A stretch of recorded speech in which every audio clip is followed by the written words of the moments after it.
Bueno, te había dicho para acompañar lo que estuvimos hablando hoy a la mañana, sobre todo para aquellos que no estuvieron en la charla Zoom, por alguna otra razón, supongo yo que por razones técnicas, más que nada. Bueno, Ignacio me avisó que se había quedado dormido, así que no te hagas problema, Ignacio.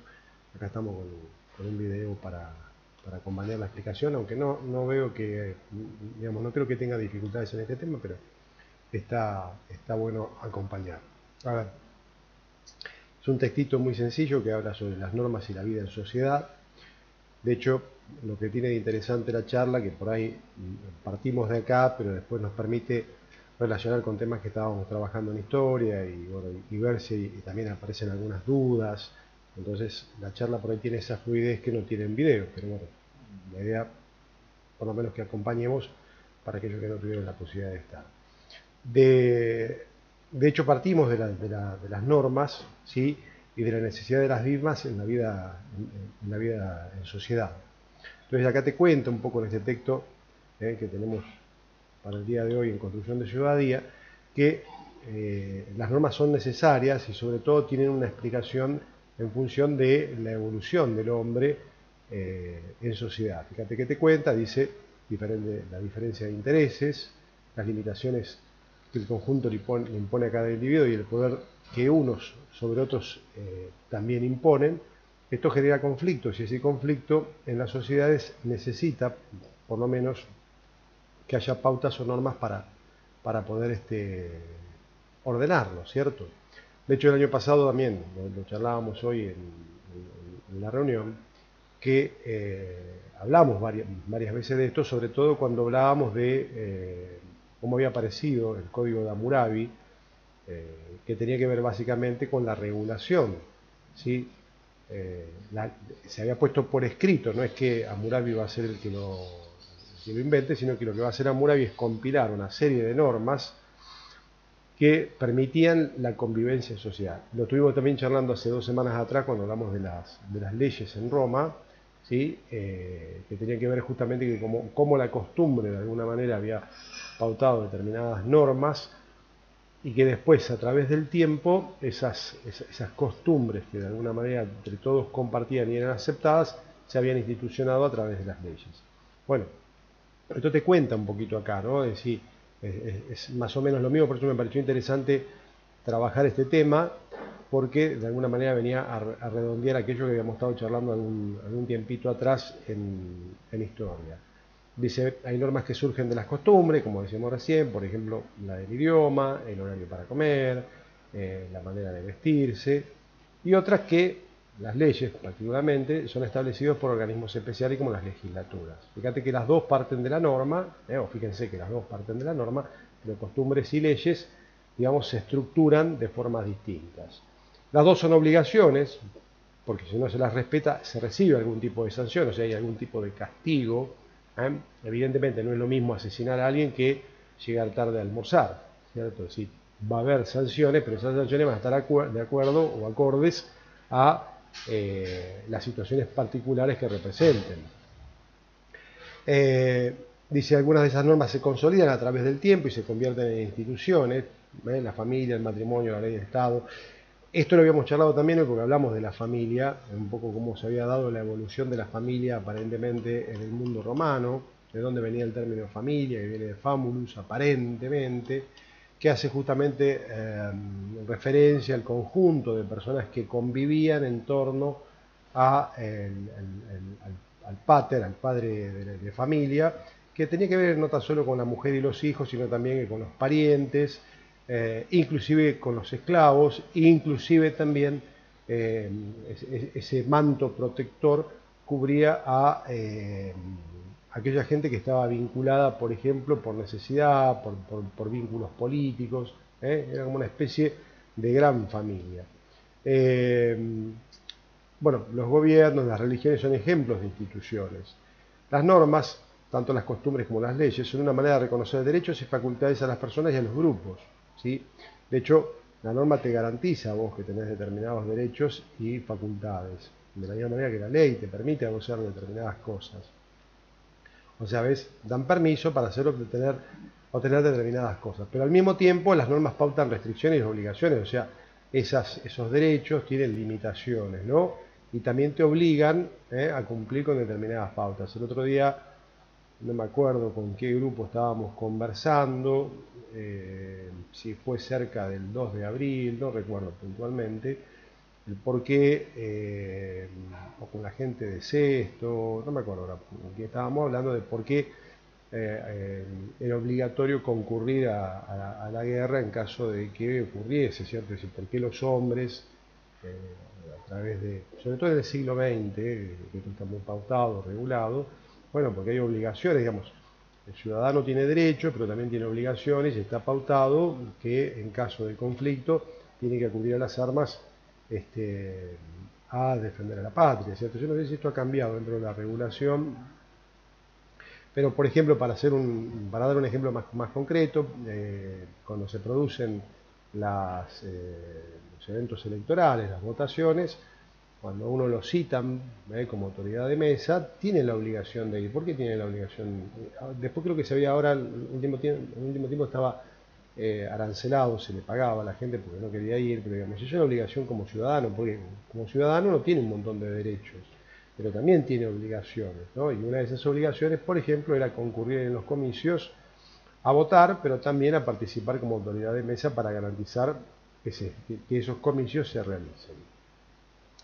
Eh, por ejemplo, te da acá el ejemplo de que si las mujeres pueden usar pollera, entonces nadie sancionará socialmente a una chica que se pone una pollera, ¿sí? Era al revés, por ejemplo, si nosotros vamos al ejemplo de principio del siglo XX, las mujeres que usaban pantalón a finales del siglo XIX estaban mal vistas, ¿cierto? Si uno mira, por ejemplo, algún cuadro, algún grabado de la época de finales del siglo XIX, inclusive el montar a caballo, las mujeres tenían que montar con un tipo de montura y no de la misma forma que el hombre, porque estaban mal vistos. De la misma forma que si un hombre hoy en día usara pollera, a excepción que sea escocés o algún país donde las costumbres lo permitan, digamos escocés y es tradicional, ¿no? Los escoceses tampoco andan por la calle caminando, ¿no? Habría algún tipo de sanción que tiene que ver más que nada con una norma que va desde del lado de la costumbre, ¿cierto?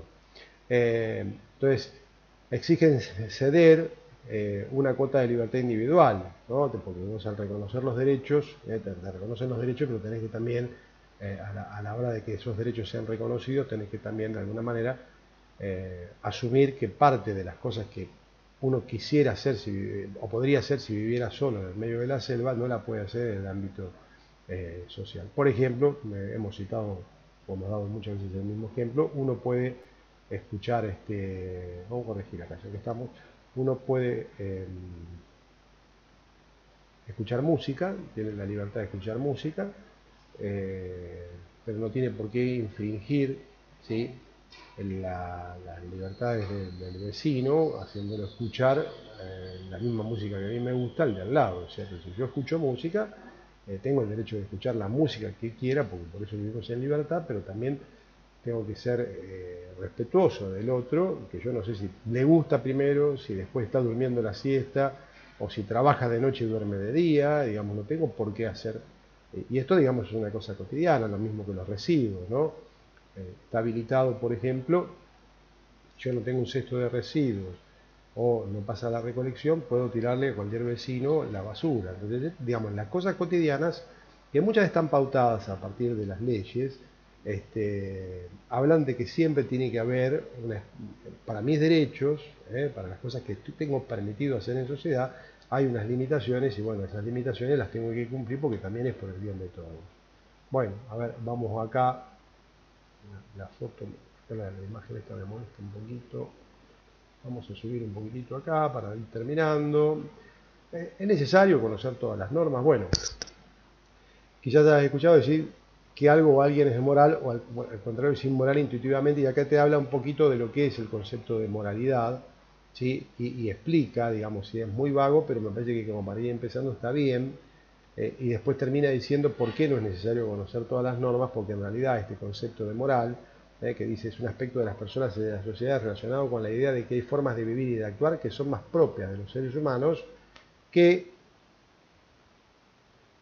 permiten la plenitud de cada individuo, pero también de los grupos y de la humanidad como conjunto. Entonces la moral se relaciona con valores como la libertad, la responsabilidad, la igualdad, la solidaridad, la justicia. Digamos, nosotros qué consideramos? Como sociedad consideramos que hay determinadas cuestiones más allá de las cuestiones individuales que son para todos iguales. Entonces, el tema de la libertad o el hecho de la igualdad, de ser todos iguales ante la ley, es una condición, digamos, que nosotros hoy la vemos como un elemento moral, pero que cambian con el tiempo, porque si fíjense, estábamos estudiando en Roma las clases sociales y aparecían patricios, plebeyos y esclavos, y inclusive en alguna pregunta que yo hacía me contestaban ustedes que la sociedad no era justa o no era igualitaria porque no todos tenían los mismos derechos. Las cosas cambian con el tiempo. Entonces, por eso a veces es tan complejo estudiar historia cuando uno juzga los hechos históricos desde la mirada actual. ¿Por qué? Porque esto es una, digamos, lo que nosotros estamos leyendo ahora y estamos aprendiendo tiene que ver con una mirada actual. No siempre, a través de la historia, las cosas han sido de la misma manera. Esto no significa que está bien o esté mal. ¿Sí? Ese juicio de valor lo hacemos nosotros desde el hoy. Pero cuando estudiamos el pasado hay que tratar de ponerse en ese lugar y entender esa realidad histórica, ¿no?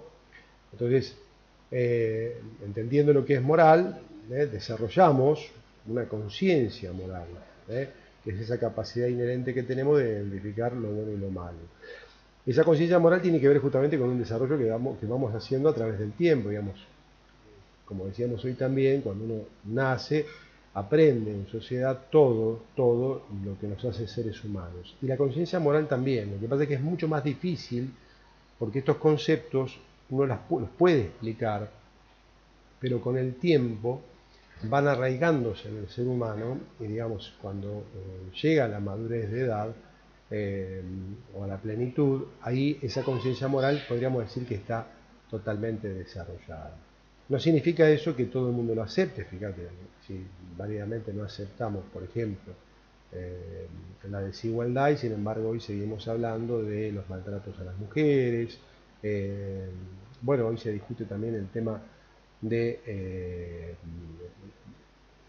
sobre todo vinculado a la crianza de animales, por ejemplo, el maltrato, no tan solo de los caballitos que vemos en la calle, a veces de los cartoneros o de la gente que junta botellas, sino, por ejemplo, como fuente de producción, los criaderos de gallinas. Ya hay países inclusive que han resuelto en esos casos puntuales determinadas pautas. Entonces, esa conciencia moral de alguna manera se va enraizando y también es parte de lo que aprendemos. Acá da el ejemplo que es muy sencillo. Si uno va viajando y ve una persona mayor que está parada, se para y le da el lugar, ¿cierto? En el primer asiento del colectivo creo que hay algún cartelito que dice que hay que hacerlo así, ¿no? Personas mayores o embarazadas. Pero si si hay más de una persona y uno está sentado en el fondo, lo que, lo que a mí me parece que correspondería, o yo lo siento así, es pararme y darle el lugar, ¿cierto? Primero porque también existe esta cuestión moral, nos ayuda a ponernos en el lugar del otro, y entonces nos ponemos en ese lugar. Bueno, y tienen algún ejemplo que yo les seleccioné, acá imágenes de los adolescentes que tienen una resistencia y está muy bien, todos los adolescentes en todas las épocas de la historia, es lo que provoca justamente e impulsa el cambio de las sociedades. Se plantean, fíjense como dice acá abajo, si aquellas cosas que nos enseñan, reglas y valores, son así y hay que aceptarlas directamente, uno se puede plantear no estar de acuerdo. Y en este caso la ceremonia del té, sobre todo por las costumbres, es muy común en Japón, que habla de una tradición en esta ceremonia que tiene muchísimo tiempo, que inclusive está imbrincada con la religión. Fíjense que por acá abajo habla de budismo zen, está imbrincada con conceptos religiosos. Entonces, un poquito como para cerrar el tema, y tienen unas preguntas que son muy sencillas, como para que puedan de alguna manera practicar esto. Bueno, espero que les sirva el video y que de alguna manera los guíe. Siempre, dijimos hoy también, tenemos el mail y el teléfono como para hacer consultas si tenemos dudas. Chiquis, nos vemos, ¿sí? Seguimos en contacto. Hasta luego.